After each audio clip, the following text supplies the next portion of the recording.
Hi everyone, we're going to talk about the IR and UV vis spectroscopy. First, we will give an overall introduction to spectroscopy. We know that electromagnetic radiations carry energy in waves. So, when these energy carrying waves strike any material particle, they produce some change in the particle. The study of the effects of interaction between electromagnetic radiation and matter is called spectroscopy, and we can obtain some data using this technique. There are two ways in which the interaction between electromagnetic radiation and matter can take place: by absorption and by emission. Both IR and UV spectroscopy use the first one. So we are only explain that when the electrons present in atoms or molecules of the matter absorb energy from electromagnetic radiation falling on these electrons, they jump from a ground state to excited state.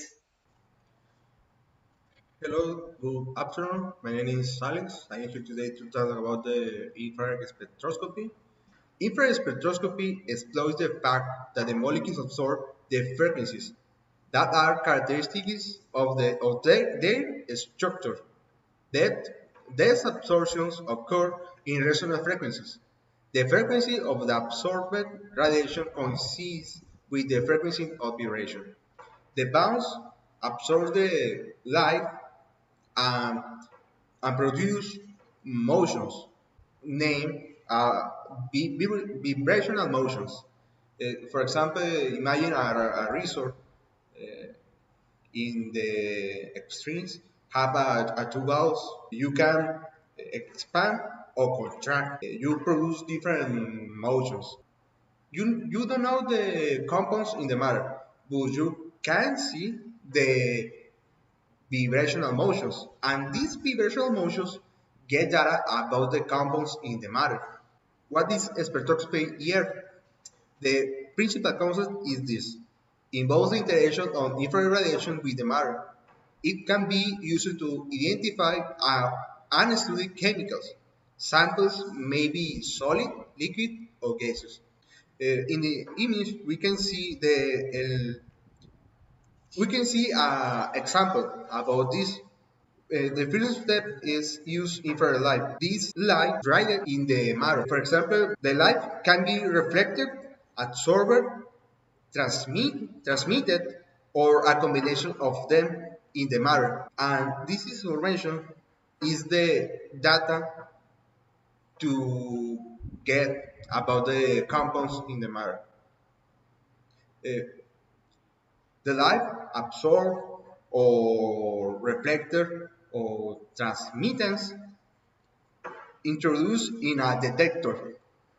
This detector grabs the information, and we can see for understand the compounds in the matter. The light to use in this technique is the infrared range. In the first part, we can see the electromagnetic spectrum, but only focus in the infrared light. The infrared light divide in three groups. The first group is the higher energy, the near ear, from zero point 0.7 micrometer to 2.5 micrometer. The second group is the mid-infrared range. This range is from those 2.5 micrometer to 50 micrometer. And the group number three is the far infrared range. It's from 50 micrometer to 1000 micrometer. But the most important range to use in this technique is the mid range or the fundamental range.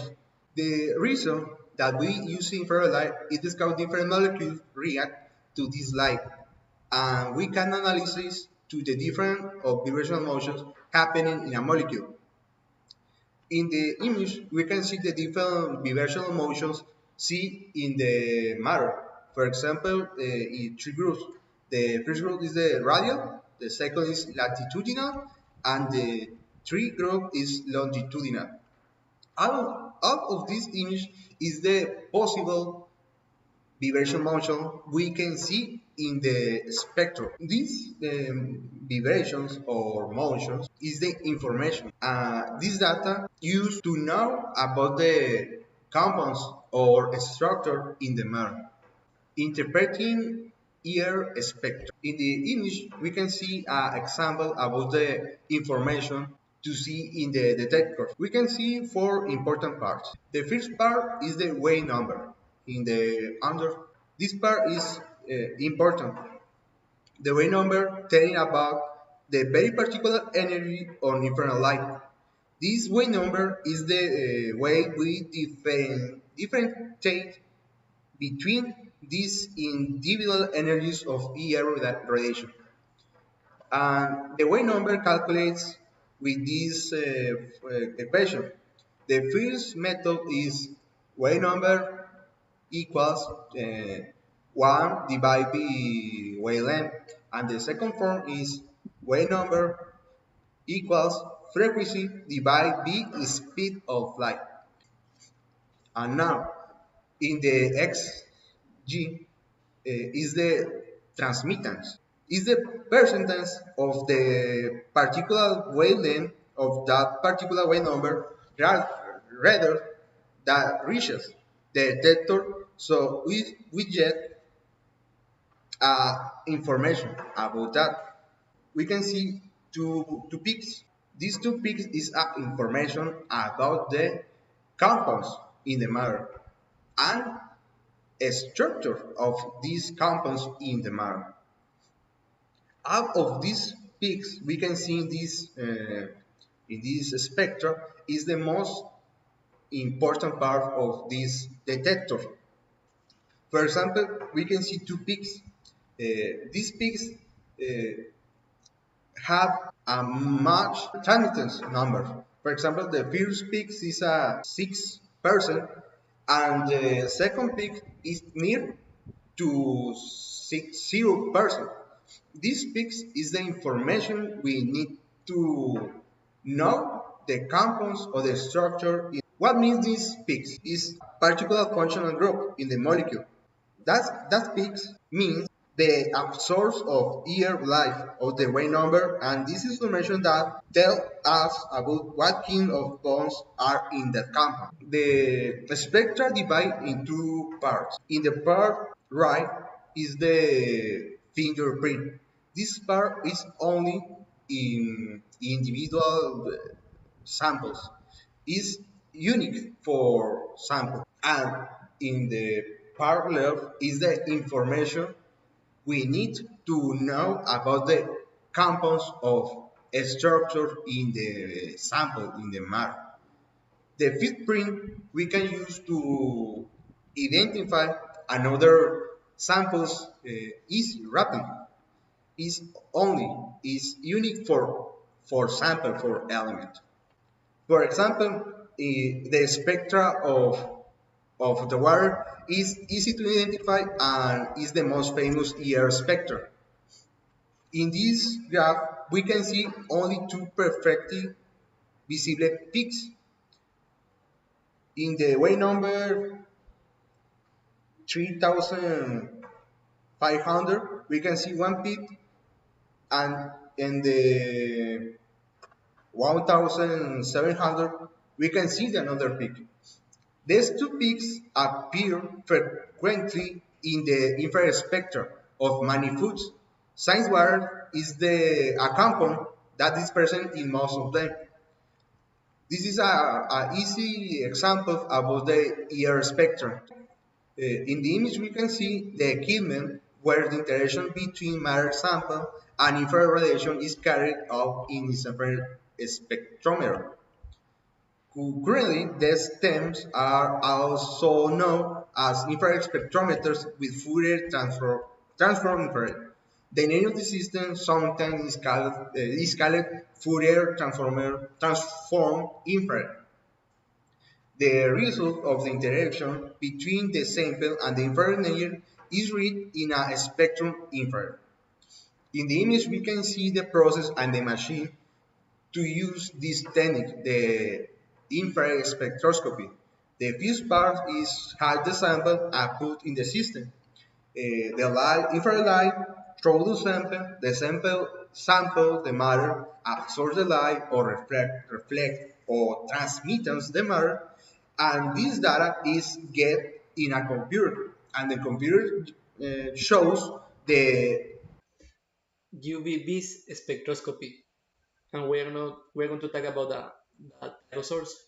Ultraviolet visible spectroscopy use as source the ultraviolet and the full adjacent visible spectral region.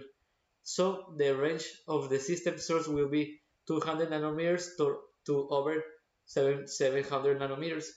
In this region of the electromagnetic spectrum, atoms and molecules undergo electronic transition.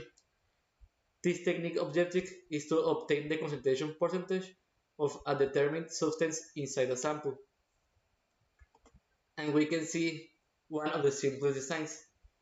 It consists of a source lamp, which is as simple as the headlamp from a more scooter, or more complicated, like a deuterium lamp or xenon arc lamp. The next device in line is the monochromator, which is two slits separated by a prism or a diffraction bearing. The next element is the beam splitter, that divides a beam of light into two equal parallel beams of light. The next one is the sample compartment, which contains cells for both a reference and a sample cell.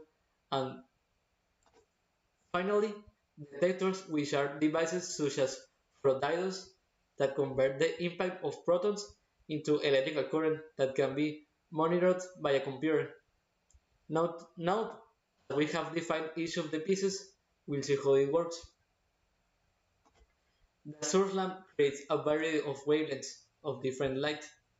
The light passes through the first slit on the monochromator, ensuring that all of those light photons are traveling along parallel pathways.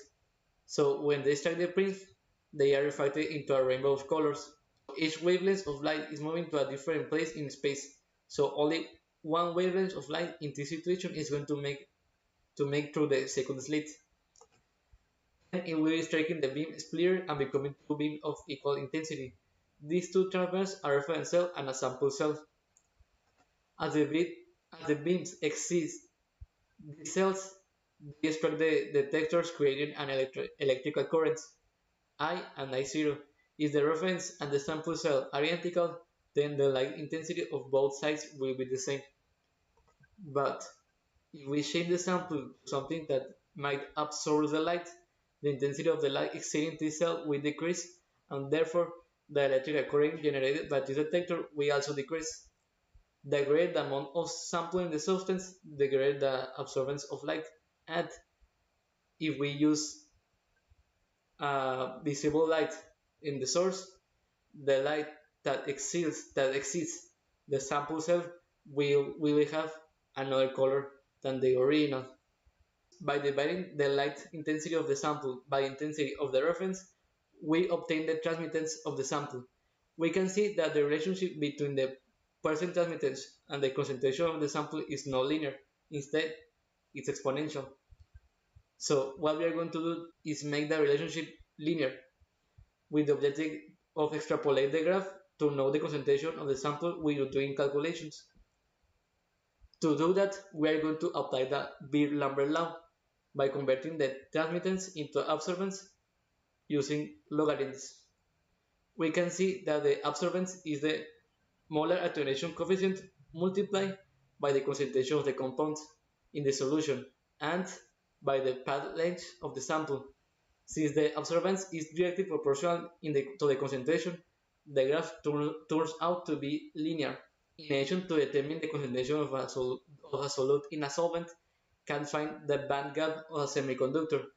But first, let's have a review of this concept. A band gap is the distance between the valence band of electrons and the conduction band. Essentially, the band gap represents the minimum energy that is required to excite an electron up to a state in the conduction band where it can participate in conduction. And we can get the value of the band gap of a semiconductor by using the tau relation, which is given by this equation. Alpha multiplied by HB equal to A multiplied by HB minus EG to the N, where alpha is the absorption coefficient of the material and HB is equal to 1240 divided by the incident wavelength in nanometers. If we plot a graph between alpha HB to the 1 divided by n versus HB, then we can draw two straight lines from the linear parts. Then we draw another line, which is the interaction of both lines, and the interaction of this last line with the x-axis is the band gap of the material that we decide to obtain. For the theoretical fundamental, molecules containing bonding and non-bonding electrons.